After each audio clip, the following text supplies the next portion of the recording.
Hi, I'm Anton Swanepoel, and today we'll be exploring the War Museum in Siem Reap, Cambodia.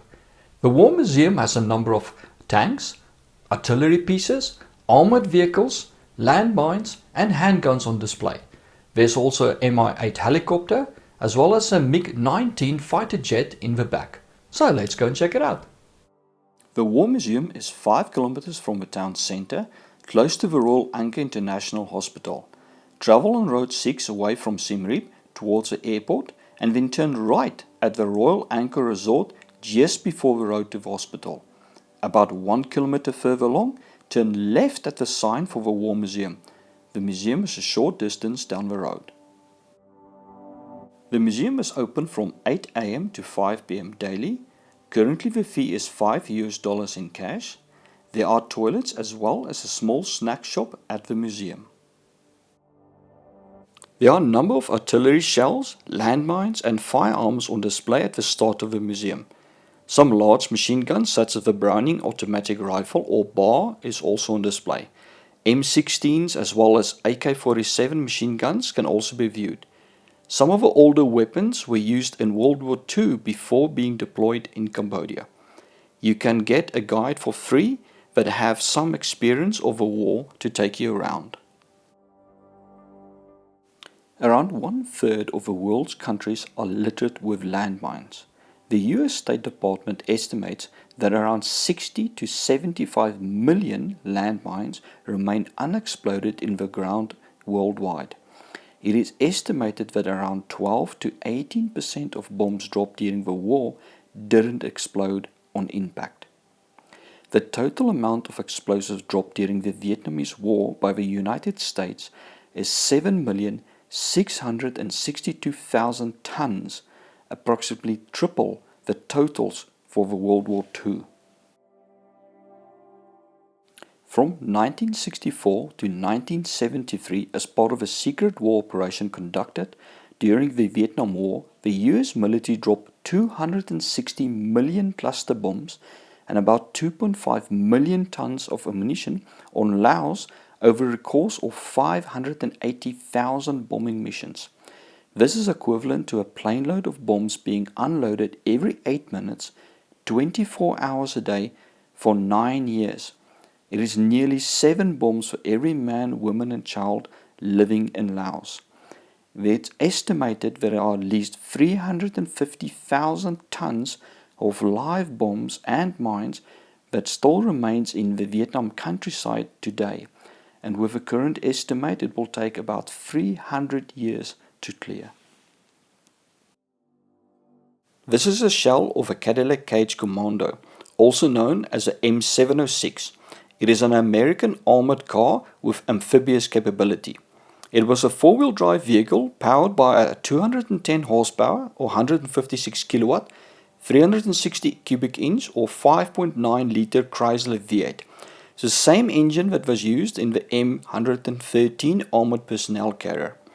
It was designed by Cadillac Cage specifically for the United States Military Police Corps during the Vietnam War and was used as a convoy escort vehicle.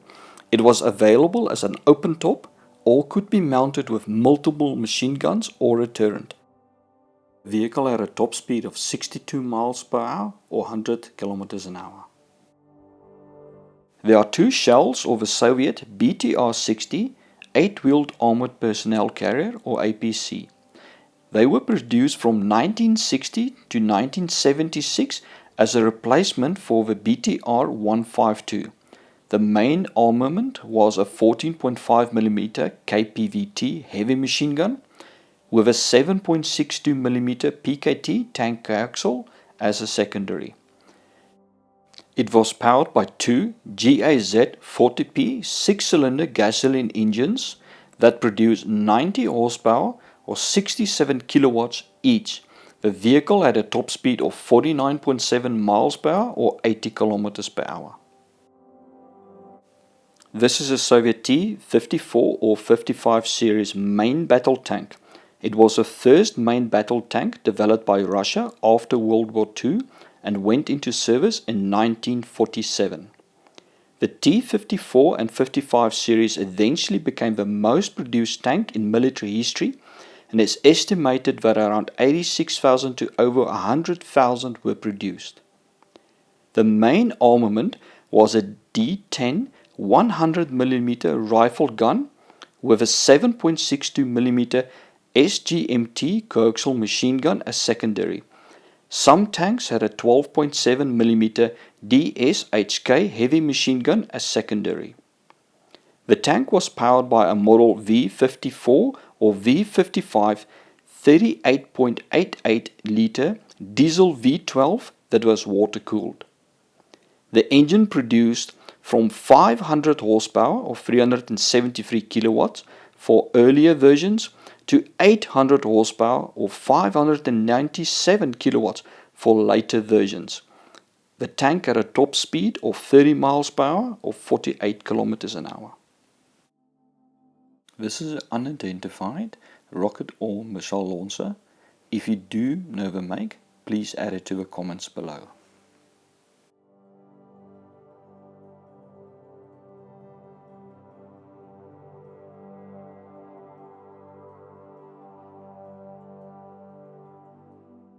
This is the Katusha multiple rocket launcher. It was first built by the Soviet Union in World War II. It is a very versatile system that can be mounted on trucks, artillery tractors, tanks, armored trains, as well as naval vessels. It delivers explosive to a target area more quickly than conventional artillery, but has a lower accuracy and requires a longer time to reload. This is a 105mm howitzer developed and used by the United States. It was a standard US light field howitzer in World War II and saw action in both the European and Pacific theaters. It is renowned for its accuracy while providing a powerful punch. It fires 105mm high explosive or HE semi-fixed ammunition and has a range of 11 kilometers, making it suitable for supporting infantry. From the gun shield and wheels, this seems to be a 122mm howitzer.